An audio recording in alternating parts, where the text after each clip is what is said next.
Hola, buenos días. ¿Cómo están? Bueno, bienvenidos y bienvenidas a todos. Vamos a empezar con una clase de historia. Mi nombre es Yani Santa Cruz. Cualquier duda que tengan, pueden preguntarle a la monitora Vanessa. Ahí me están confirmando, excelente. Ana María, Jocelyn. Excelente, muy bien. La idea es que nosotros podamos entonces ir conversando, que me vayan preguntando. Yo voy respondiendo sus dudas, cualquier cosa que puedan, la más mínima pregunta, deben realizarla para que podamos interactuar y ir conversando sobre la materia, ¿ya? Nosotros vamos a empezar entonces hoy día con el tema de pueblos originarios y su legado en la historia de Chile.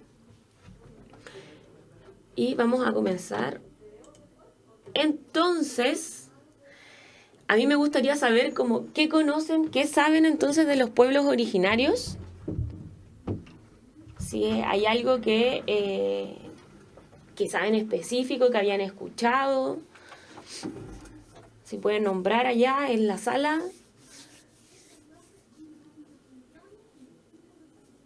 Escriban cualquier cosa que ustedes conozcan, que digan, que sepan algún detalle. Casi todos nos relacionamos entonces con alguna temática, alguna noticia de pueblo originario. Pero para partir nosotros vamos a hablar de América y cómo América, antes de la llegada de los españoles, tenía lo que nosotros vamos a denominar un mosaico de culturas.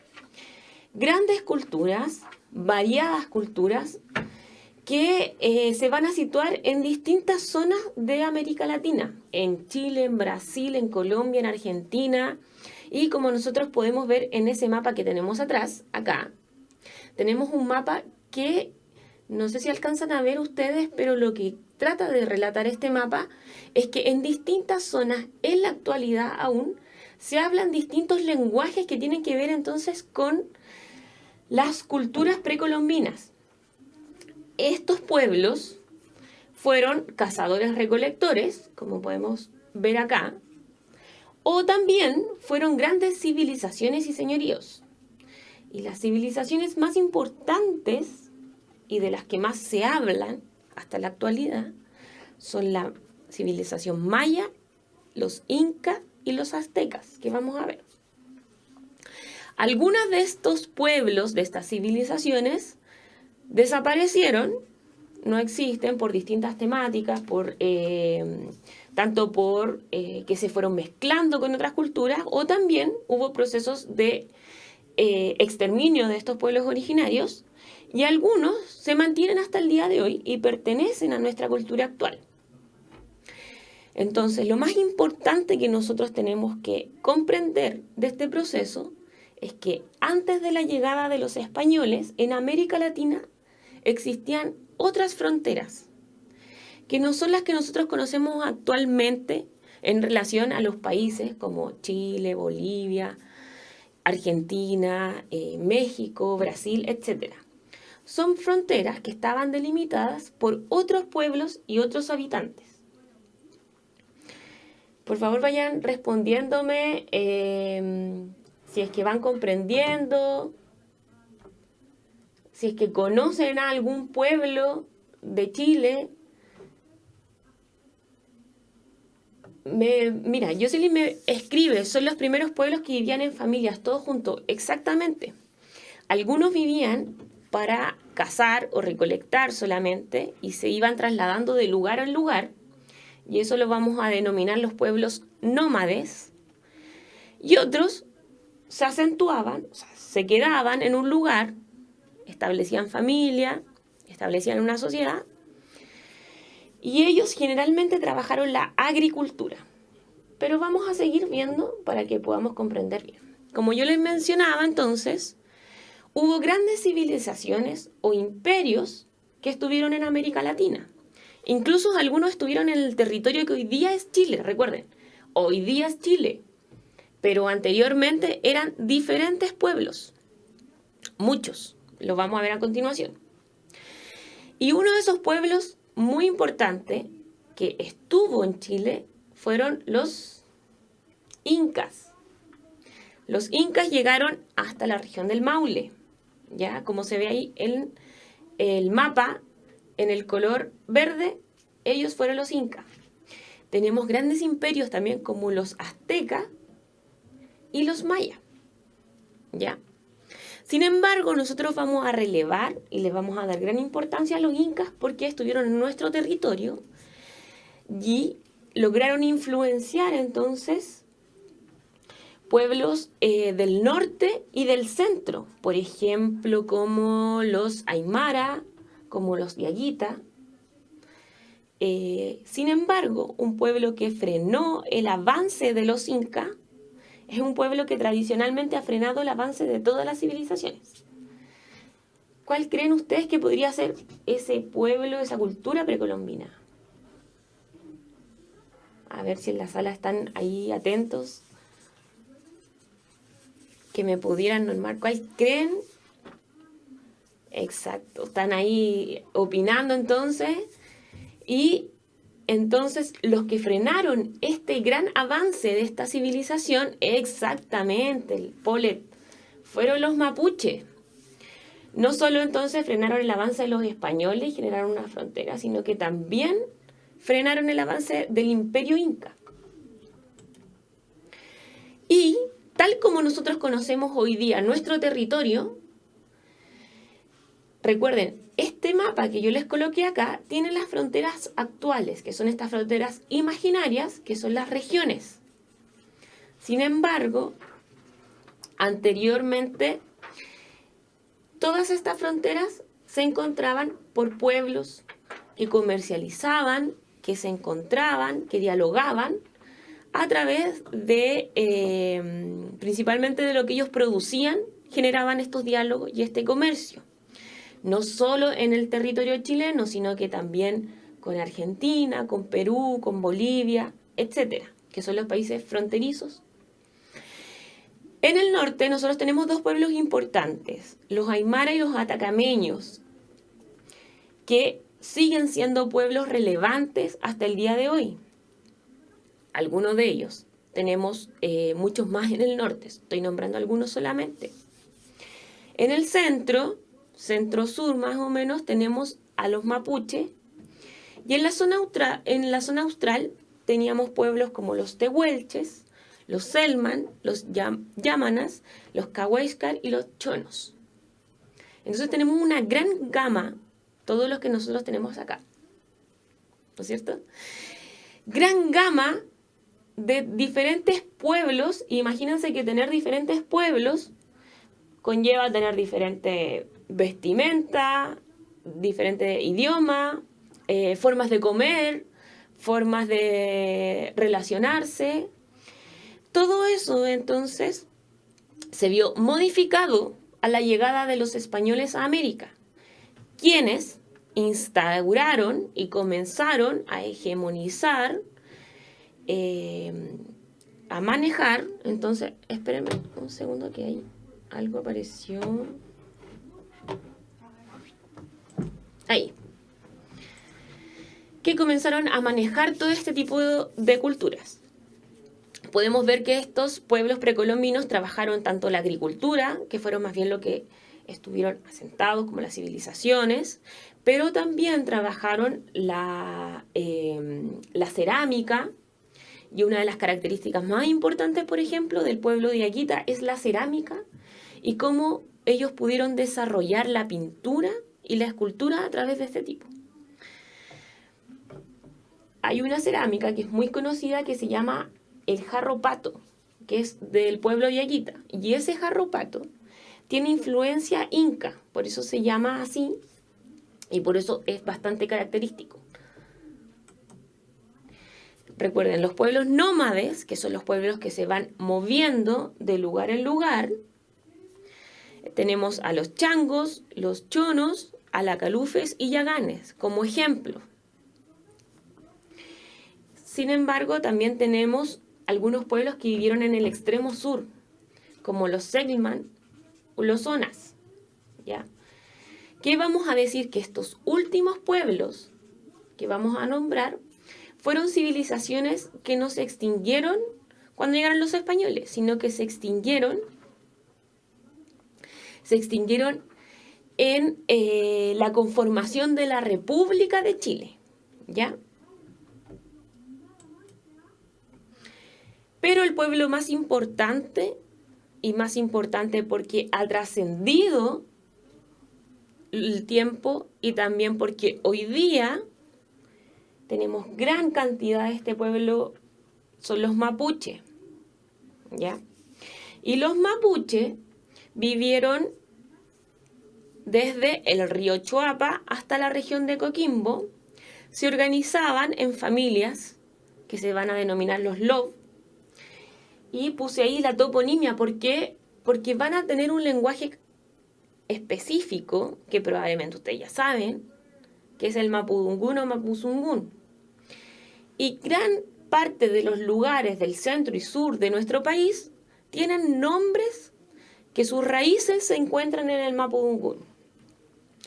Y esta gran cultura se va a dividir en diferentes pueblos, que son los picunches, los lafkenches, los huilliches. Y todo este territorio, que no era una frontera actual, no es la frontera actual tal como la conocemos hoy día, se llamaba Hualmapu, que es un territorio que no solo abarca Chile actual, sino que también Argentina.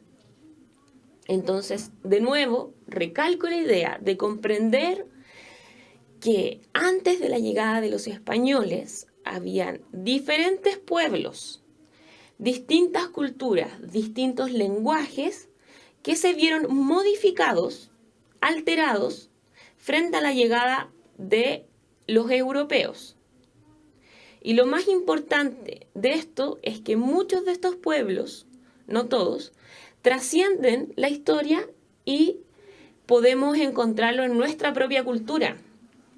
No sé si alguno de ustedes tiene alguna raíz mapuche directamente, algún compañero. Nosotros nos vemos muy relacionados con esto. Incluso tenemos palabras, vamos a verlo más adelante en la exposición, pero tenemos palabras que ocupamos hasta el día de hoy y que siguen siendo, son del mapudungún o mapuzungún. Entonces, cuando llegan los españoles a América, van a ir formando ciudades, ¿ya?, para ir consolidando este avance. Tenemos entonces la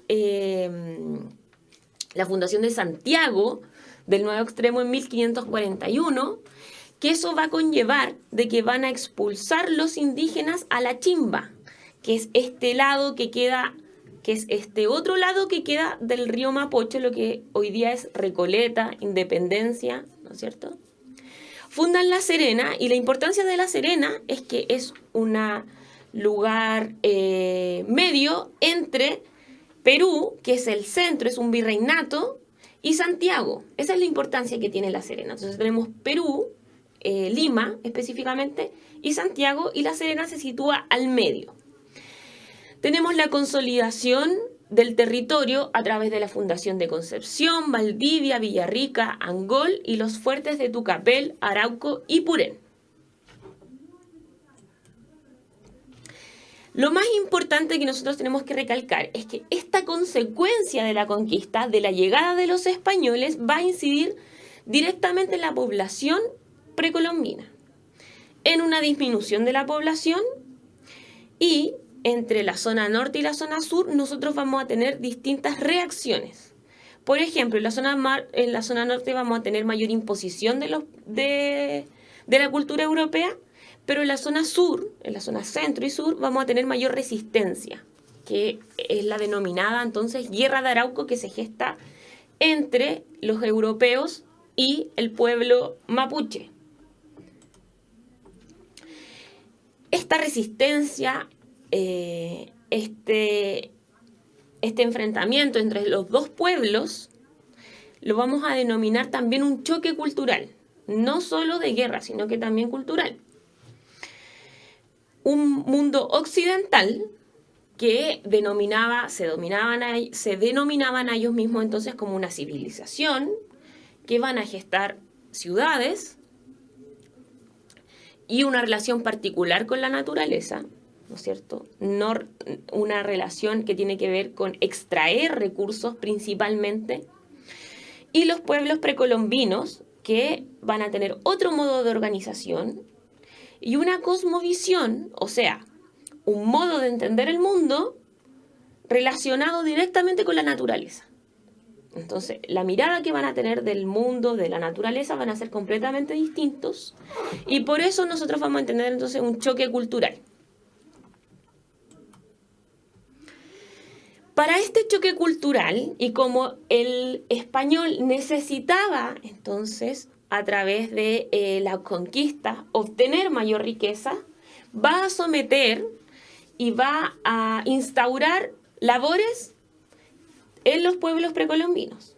Uno de los más importantes, y esto tienen que saberlo sí o sí porque es una relación cultural y económica que se gesta entre los españoles y los pueblos precolombinos, específicamente en Chile los mapuches, es la encomienda, donde el encomendero, que es el español, le debe dar alimentación, vestuario, vivienda, salud y adoctrinación cristiana a mapuche.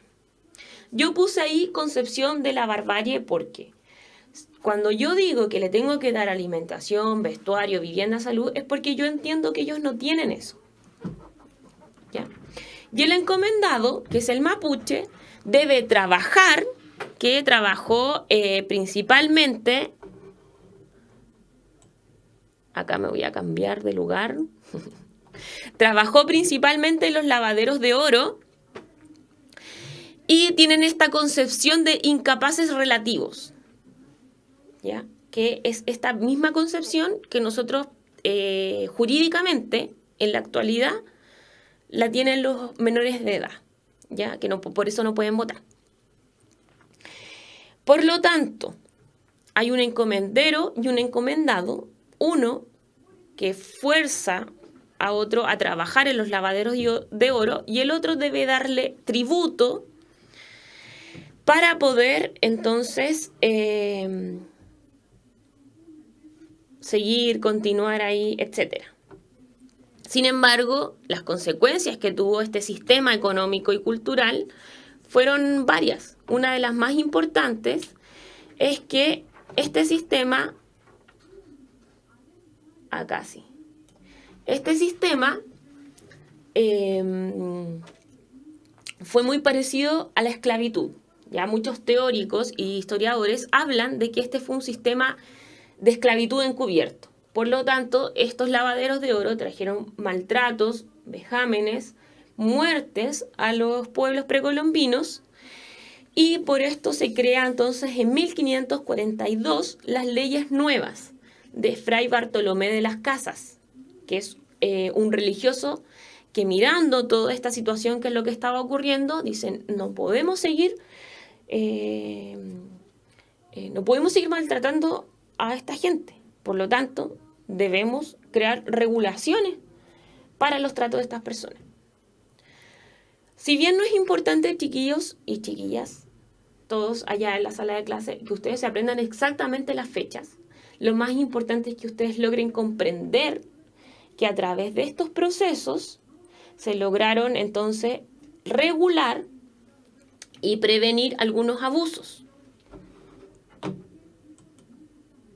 Sin embargo, nosotros vamos a tener dos concepciones completamente distintas de lo que va a ser la mirada a los pueblos precolombinos.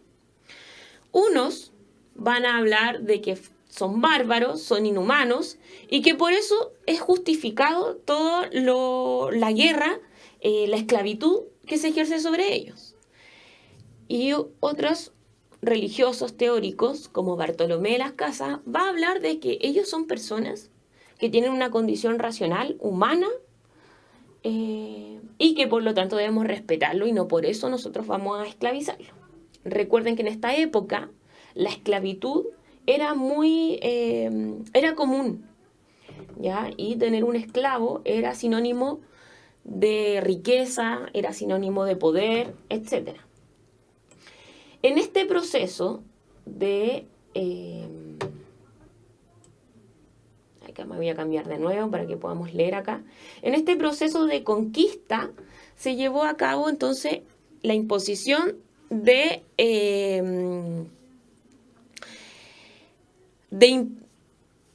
que nosotros seamos, de que todos los pueblos precolombinos puedan conocer la religión católica. Ya recordemos que España era un imperio, un país muy católico, por lo tanto necesitaba evangelizar.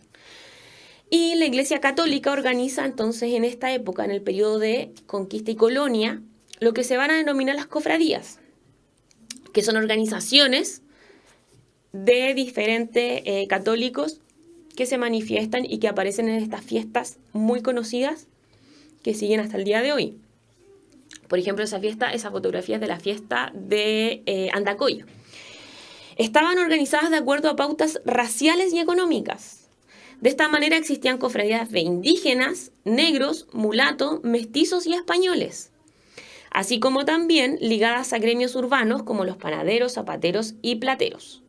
Por lo tanto, las cofradías se organizaban de acuerdo a esta estructura en mulatos, negros, indígenas, mestizos, etc. Iban marchando o caminando con la Virgen de manera segmentada, ¿ya? En este intento de ordenar esta población que se estaba cada día más mestizando, mezclando. Sin embargo, a pesar de que los españoles y la Iglesia intentaban segmentar a todos estos pueblos y a toda esta gama que se estaba mezclando en la colonia y en la conquista, se van a mezclar y vamos a entender entonces este pueblo latinoamericano a través de este concepto que se va a denominar sincretismo. ¿Y qué es el sincretismo? El sincretismo es una unión entre la cultura indígena, la cultura occidental, que va a dar cuenta de un nuevo proceso que es lo latinoamericano. Entonces, a partir de la amalgama, contacto y unión de diferentes culturas, se conforma una nueva tradición, que es la que nosotros tenemos hasta el día de hoy. Por ejemplo, yo les coloqué ahí una foto de una virgen. Esas vírgenes muy latinoamericanas, porque se denominan popularmente las Virgen Montaña. Recuerden que los pueblos precolombinos tenían una relación muy importante con la naturaleza. La tierra, las montañas, las plantas, conformaban entonces fuerzas, espíritu, y la Iglesia Católica lo que hace y lo que el pueblo precolombino hace es relacionar eso con la propia cristiandad. Por lo tanto, hay una virgen que tiene forma de montaña que se relaciona directamente con las concepciones precolombinas. Y hay diferentes tipos de sincretismo cultural. Por ejemplo, el religioso, las fiestas que hoy día nosotros vemos, la fiesta de la Tirana, las fiestas andinas. Los alimentos. Nosotros no solo consumimos alimentos latinoamericanos, sino que también europeos. Uno de los alimentos europeos es, por ejemplo, la berenjena. Viene de Europa. Sin embargo, la papa, el tomate, el choclo son latinoamericanos propiamente tal. Y también tenemos el sincretismo en la lengua. Como yo les había colocado anteriormente, la había nombrado. Hay palabras, no sé si ustedes conocen alguna palabra, si me pueden indicar en el chat, que son principalmente del pueblo mapuche. Tenemos otras de otros idiomas. A ver si saben alguna palabra que viene del mapudungún, del mapuzungún, o algún lugar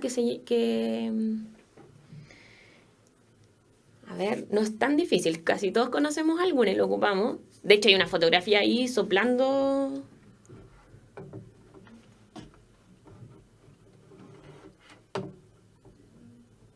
Francisco, Ana, Rosa, están ahí, si pueden comentar alguna palabra que sepan o que hayan escuchado de que tiene raíz mapuche, mapudungún. Colo Colo. Ese es el nombre, pero no es una palabra que ocupemos comúnmente para denominar algo. Pero es un nombre exactamente de un líder, de un toqui mapuche.